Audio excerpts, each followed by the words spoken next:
romance novel being a very a consumerized object, which also distances itself from sentimentality.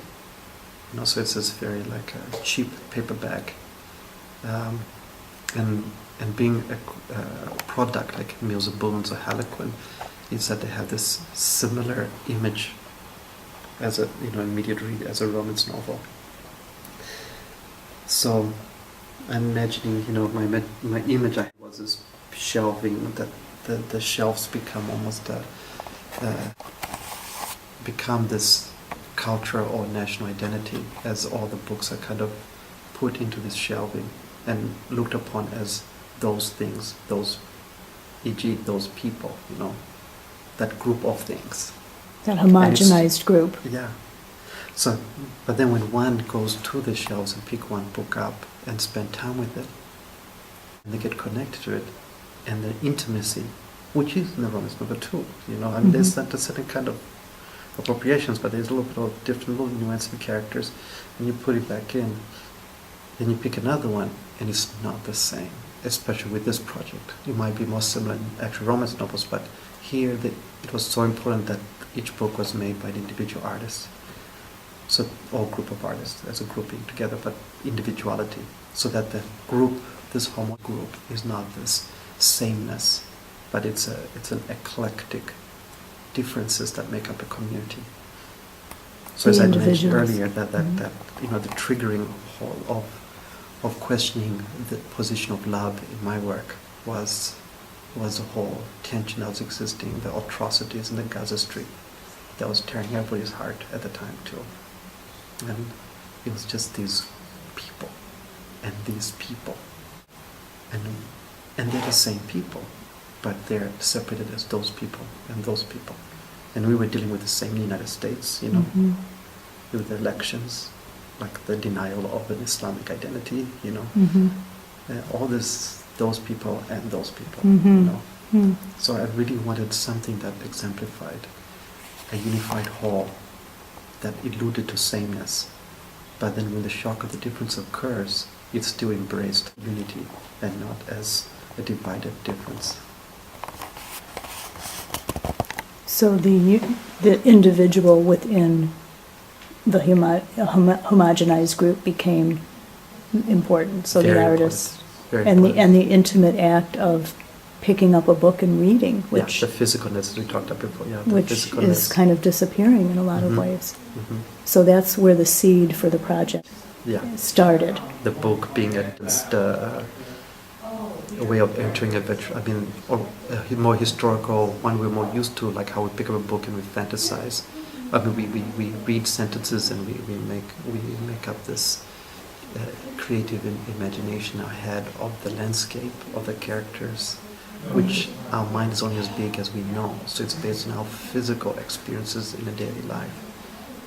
And now it's kind of distance as we are fed more immediately other experiences, not from our own visual personal experiences. Right. And therefore this kind of separation of or distancing of the self and life and love and all that. And bringing your imagination to something rather than just being fed passively information like we do from the internet.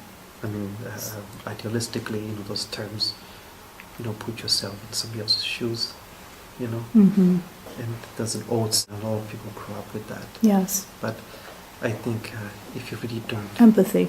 Yeah, but it's from experiencing really that kind of humanity, And today it's so easy. That's living in life to experience that humanity and not behind a computer. Screen. Yeah. It's so easy to distance ourselves from the atrocities that are happening. Yeah, very much. I mean, God, yeah, it's hard. I'm just thinking of Haiti right now. Yeah, that's exactly what I was thinking of, yes. You hear it, but it kind of doesn't really register because here we are, sitting in a gallery in Michigan. So it's easy to just sort of dismiss it without really feeling the full impact and empathy of it, I think. No, very true. What I do love about art, it does bring that, as all these books reflect in a way. It's just that fine line between that. So it has no there's no direct, there's that in-between space where the critical, the tension of that critical is at that same line with the celebratory, the pleasure and the pain is all together. Mm. Oh, it's neither, but there's that fine, undefined space. Kind of complexity. Mhm.